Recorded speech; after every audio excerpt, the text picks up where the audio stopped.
सभी साथियों को नमस्कार। कैसे उम्मीद करता हूँ अच्छे होंगे। मैं हूं विकास यादव। स्वागत करता हूं आपका सक्सेस हरियाणा यूट्यूब चैनल के ऊपर। तो भाई सबसे रिक्वेस्ट है, सबसे पहले तो चैनल को सब्सक्राइब कर लेना। ये चैनल जॉब से रिलेटेड ऑथेंटिक और सटीक जानकारी आपको देता है। और जॉब लग जाओगे तो जॉब लगने के बाद भी आपके चैनल काम आएगा सर्विस रूल वगैरह के लिए। अब बात करते हैं इसके बारे में कि भाई आज की जो वीडियो है आपने देखा होगा, मेरे तक भी घूमता घूमता आपका जो रिवाइज रिजल्ट वालों का जो एफिडेविट देना था एसएससी ने वो आ गया। आपने भी देख लिया होगा, पढ़ लिया होगा। तो इसमें मेन बात निकल के क्या आई है वो मैं आपके साथ साझा कर रहा हूं।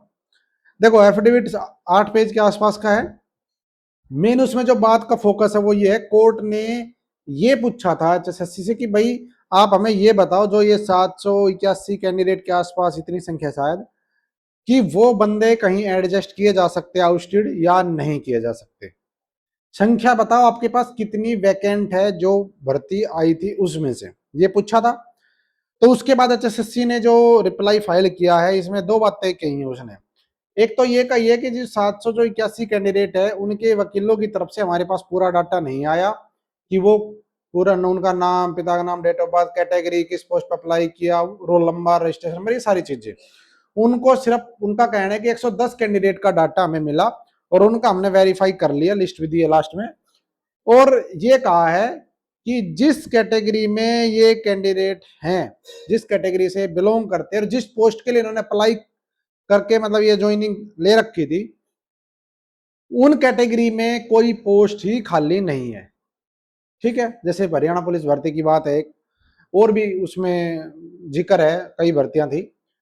तो कुल मिला के ये कहा गया कि भाई इसमें पोस्ट खाली नहीं है और 110 कैंडिडेट के लिख दी उसमें नीचे, और बाकी जो डाटा है वो इनकम्प्लीट बताया है। तो अभी जो अगली तारीख है जुलाई में है शायद, पता नहीं कब की है, मेरे को एग्जैक्ट तो उस डेट पे जहां तक मुझे लगता है तो उस पे यही बात आएगी कि जब भी पूरा डाटा नहीं आया इनका, बाकी का जो डाटा आएगा उसमें भी यही लाइन लिखी आएगी कि भाई इनका जो रिस्पेक्टिव कैटेगरी में सीट खाली नहीं है।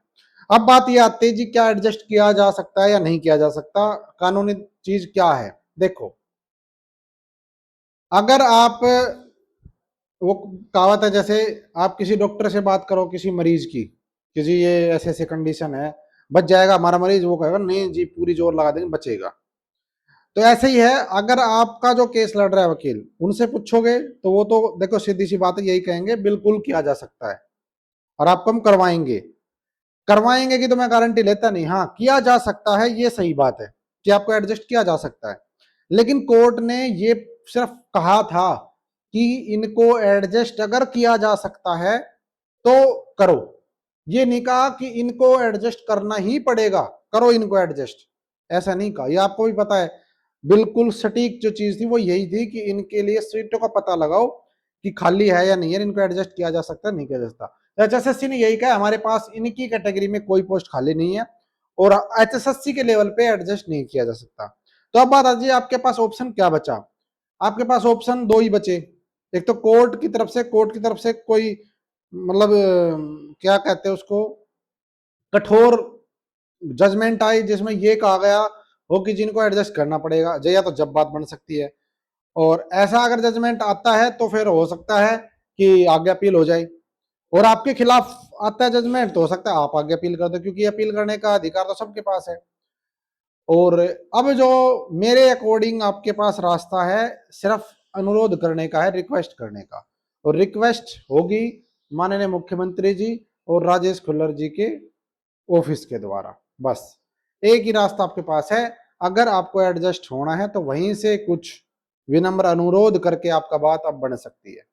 ठीक है, अब आप चाहे कमेंट में कुछ भी कहो, क्योंकि मुझे भी पता है कमेंट क्या आने, क्या आएंगे क्या नहीं है। मैं एक्चुअल वो बता रहा हूं आपको, क्योंकि ऐसा कोई ऑर्डर नहीं दिया है कोर्ट ने कि इनको एडजस्ट करो, सिर्फ एक वो कहा था कि अगर बन सकती है बात तो बनाओ, और उसमें एचएसएससी ने एफिडेविट दे दिया खाली नहीं है। ठीक है, तो ये आपके एफिडेविट का निचोड़ है। और वीडियो बनाने का उद्देश्य ये था कि आप लोग खुल्लर सर और सीएम हाउस दो जगह अपना डेलीगेशन बनाओ। ये भीड़ दिखाने की जरूरत नहीं है कि आप भीड़ लेके चले गए, नहीं, डेलीगेशन बनाओ 4-5 अपने बंदों का, और वहां पे जाके रिक्वेस्ट करो, थोड़े चक्कर लगाओ कि जी कहीं एडजस्ट हो सकता है तो करो, जब आपकी कुछ बात बन जाए तो बन जाए भाई। अगली जब तारीख आएगी जब देखेंगे उसमें क्या कुछ डिसीजन होता है। बाकी मेरे हिसाब से अगली तारीख पे आपका डाटा ही और मांगा जाएगा, क्योंकि इनकम्प्लीट डाटा इसमें बताया है।